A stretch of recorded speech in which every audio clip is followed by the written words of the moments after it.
Hello friends मुझे आपण पुणी गोटे नुआ रेसिपी नहीं आसी जहाँ आप आगुरी केवे खाई थे जहाँ करने बहुत सहज और खाया बहुत टेस्टी लगी था। चलतु स्टार्ट करवा। मु पूर्णिमा वेलकम इन माय वर्ल्ड। केमती अच्छा आपण मैंने? अच्छा आज तो मुझे हरे कृष्ण भी कहना भूल जाए। हरे कृष्ण। आपण मानकर भगवान बहुत मंगल करते, आपंकर दिन भी बहुत खुशी रे जाओ। यही जह्नीटा वर्षा दिने आउ खरा दिन शेष बेलू बहुत परिमाण में मिलता है, जो थी कि वाटर कंटेंट बहुत थाए। आउ तार बेनिफिट्स कौन बा कहबी, आप गूगल सर्च कर भी देखिपारे, बहुत बेनिफिट्स से अच्छी। यही जह्नी को आम विभिन्न प्रकार ओडिया घरे रेसिपी करी खाई था।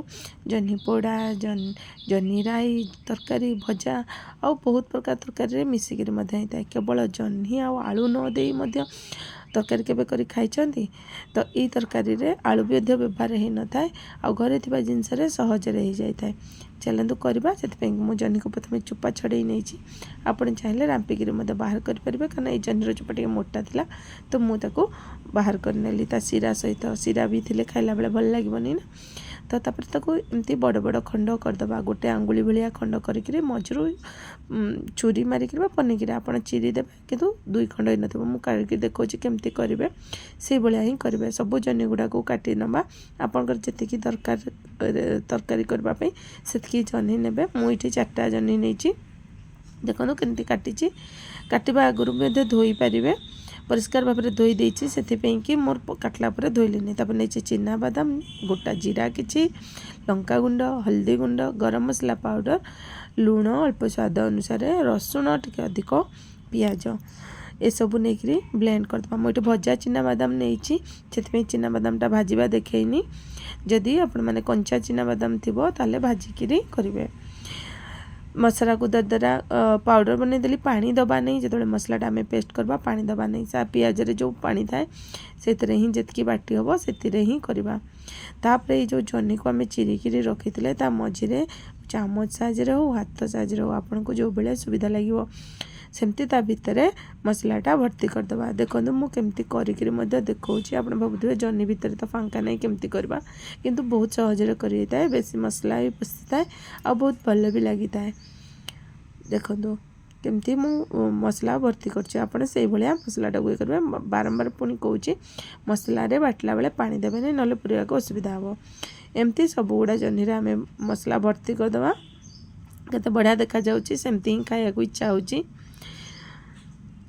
तापरे मु पैन में तेल देछि। तेल परिमाण बेसी दबा नहीं, आम मीडियम कटर दबा, बास तले न लगे दरकार। तेल रे सामान्य हेंगू दे देछि, आउ किछि फुटण मध्य दि जाए न था, खाली सामान्य टिके हेंगू दे देबे। तापरे ये जो जह्नी गुड़ा को आम मसला भर्ती कर रखीचे ताकू पैन में दे देबा।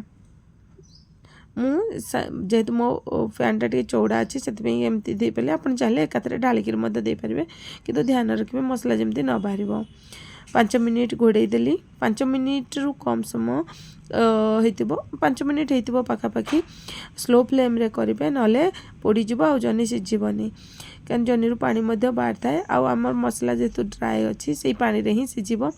तापरे ओल्टेकरी पुणी आउ थे घोड़े देवा जह्नी को सीझापी।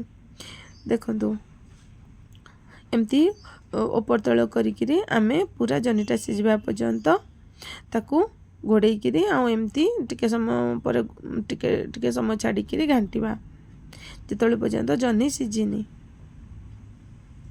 केते बढ़िया देखा जाउची। आ तेल ऊपर उठी गलानी, जह्नी मध्य सीझी गलानी। सेतिपई कि मु लास्ट किछि भुसरंग पत्र ऊपर छिड़े देछि।